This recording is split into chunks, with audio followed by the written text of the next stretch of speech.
ప్రజా పిలుపు న్యూస్కి స్వాగతం. సంగారెడ్డి జిల్లా పటాన్చెరు నియోజకవర్గం వరంగల్ సభ విజయవంతం చేద్దాం.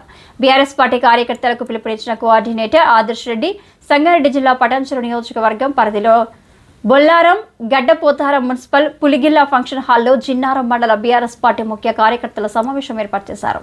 ఈ కార్యక్రమానికి ముఖ్య అతిథులుగా బీఆర్ఎస్ పార్టీ పటాన్చెరు నియోజకవర్గం కోఆర్డినేటర్ ఆదర్శ్ రెడ్డి, మాజీ జెడ్పీటీసీ బాలరెడ్డి, ఉద్యమకారుడు వెంకటేశం గౌడ్, సోమిరెడ్డి ప్రకాష్ చారి, మాజీ కార్పొరేటర్ తోట అంజయ్య, ఎండీఆర్ యువసేన చైర్మన్ పృథ్వీ ముదిరాజ్ హాజరయ్యారు.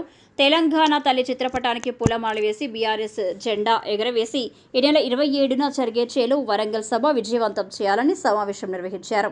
అనంతరం ఇరువురు మాట్లాడుతూ టీఆర్ఎస్ పార్టీ 27 వసంతాలు పూర్తి చేసుకున్నట్టున్న సందర్భంగా చేలో వరంగల్ కార్యక్రమానికి మాజీ ముఖ్యమంత్రి కేసీఆర్ శ్రీకారం చుట్టారని, ఈ సభకు భారీ ఎత్తున పటాన్చెరు నియోజకవర్గం నుంచి తరలి వెళ్లాలని నాయకులు పార్టీ కార్యకర్తలకు నాయకులకు సూచించారు.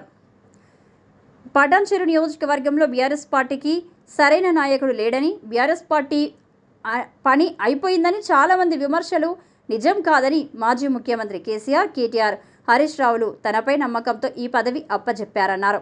నాపై నమ్మకంతో ఇచ్చిన ఈ బాధ్యతను సమిష్టి కృషితో పార్టీ బలోపేతానికి వరంగల్ సభను విజయవంతం చేద్దామని కోరారు. పార్టీని నమ్ముకొని కష్టపడిన ప్రతి కార్యకర్తకు ప్రత్యేక గుర్తింపు కల్పించాలని, వారికి తగిన న్యాయం చేస్తానని పేర్కొన్నారు. అనేక హామీలు ఇచ్చి నెరవేర్చకుండా కాంగ్రెస్ ప్రభుత్వం చేస్తున్న మోసాలను గడప గడపకు వివరించాలని, ఎప్పుడు ఎన్నికలు వచ్చినా పటాన్చెరు గడ్డపై గులాబీ జెండా ఎగరడం ఖాయమన్నారు. కార్యక్రమంలో మండల పార్టీ అధ్యక్షులు నాయకోటి రాజేష్, తాజా మాజీ సర్పంచ్లు, ఎంపీటీసీలు, అనుబంధ సంస్థల అధ్యక్షులు, కార్యకర్తలు ఉత్సాహంగా పాల్గొన్నారు.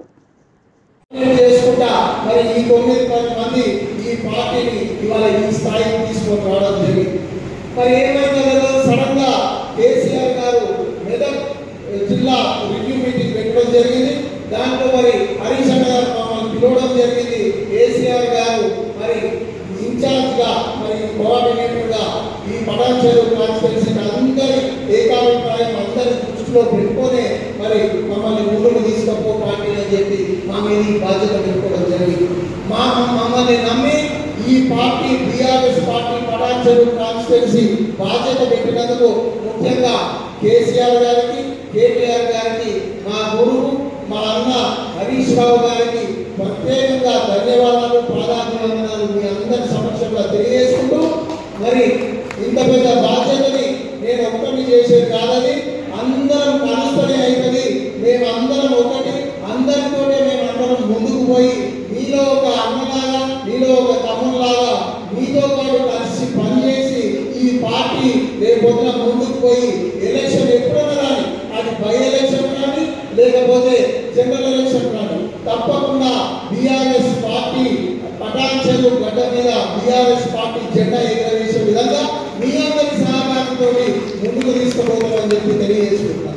మరొకసారి మేమందరం 9 మందిని ఈ పార్టీకి పనిచేసిన వాళ్ళందరినీ మరొకసారి ధన్యవాదాలు తెలియజేసుకుంటూ, పెద్దలకు సూచన చేసి ఎవరైతే డబుల్ గేమ్ ఆడుతున్నారో లేకపోతే ఎవరైతే ఈడికి వచ్చి ఇంకో దగ్గర పోతుందో వాళ్ళందరితో జాగ్రత్తగా ఉండాలని చెప్పి ఇప్పటిదాకా పెద్దలు కొంతమంది వెళ్తారా అదే రకంగా వీళ్ళందరూ చెప్పి ఒక్కడైతే క్లియర్ ఉన్నాం. ఏప్రిల్ 27 తారీఖు మన పార్టీ పండుగ. ఈ ఏప్రిల్ 27వ తారీఖులో ఎవరెవరైతే మన జెండా మోస్తారో, ఎవరెవరైతే మన కండువా కప్పుకుంటారో వాడే మనోడు ఏప్రిల్ 27 తర్వాత మరి కేసీఆర్ గారు ముఖ్యమంత్రి కావాలని ఒప్పుకుంటా ఉన్నారు. ఆ కోరికను నెరవేర్చాలనే విధంగా మన కార్యకర్తలు అందరం కూడా కష్టపడాల్సిన బాధ్యత మన పైన ఉంది అని కూడా తెలియజేస్తా ఉన్నాం. మరి పటాన్చెరు గడ్డ మీద 3 సార్లు కూడా అందరం చెప్పినట్టు టీఆర్ఎస్ ఎగరవేయడం జరిగింది. రాబోయే కొన్ని రోజుల్లో మరి స్థానిక సంస్థలు కూడా వచ్చే అవకాశాలు ఉంటాయి. ఎందుకంటే ఆయన స్థానిక సంస్థలు ఎలక్షన్ ప్రకారంగా కానీ ఈ రోజున ప్రభుత్వానికి భయపడతా ఉంది. మరి 133 జిల్లాల్లో బీఆర్ఎస్ పార్టీ జెండా ఎగుతుంది. ఉన్న తెలంగాణలో ఉన్న మున్సిపాలిటీలో తెలంగాణ జెండా ఎగుతుంది. ఈ పెద్దలు వచ్చిన కూర్చి గురి చేస్తేనే మన భయంతో ఈరోజు స్థానిక సంస్థల ఎలక్షన్లు పెట్టడం పోవడం కారణం అదే కూడా ఈ సభలో తెలియజేస్తా ఉన్నాం.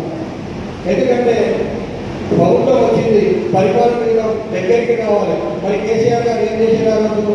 పరిపాలన ప్రజలకు దగ్గరైతేనే అభివృద్ధి అనే ఉద్దేశంతో తాండాలను గ్రామ పంచాయతీలు చేసిండు. పెద్ద గ్రామ పంచాయతీ, చిన్న గ్రామ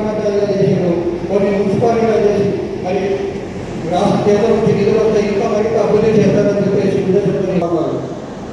ప్రజలందరూ బీఆర్ఎస్ పార్టీ మొదలుపుతా ఉన్నారు, ప్రభుత్వం మీద వ్యతిరేకంగా మాట్లాడుతూ ఉన్నారు. మేము గెలిచే అవకాశం లేదు అని కూడా ప్రజలు చెప్తా ఉన్నారు. దాని అవకాశంలో కూడా మనం కూడా స్థానికంగా ఉన్న సమస్యలను ప్రతి గ్రామంలో బాధ్యతలు మీరు తిరగండి, మీ బస్సులలో తిరగండి, మరి సమస్యలు తీసుకొని ఉన్న మున్సిపాలిటీ పరిధిలో వచ్చింది మన కమిషనర్ చెప్పి ఒత్తిడి చేసి అభివృద్ధి పథకంలో తీసుకెళ్లాలని సమస్యలు పరిష్కరించాలని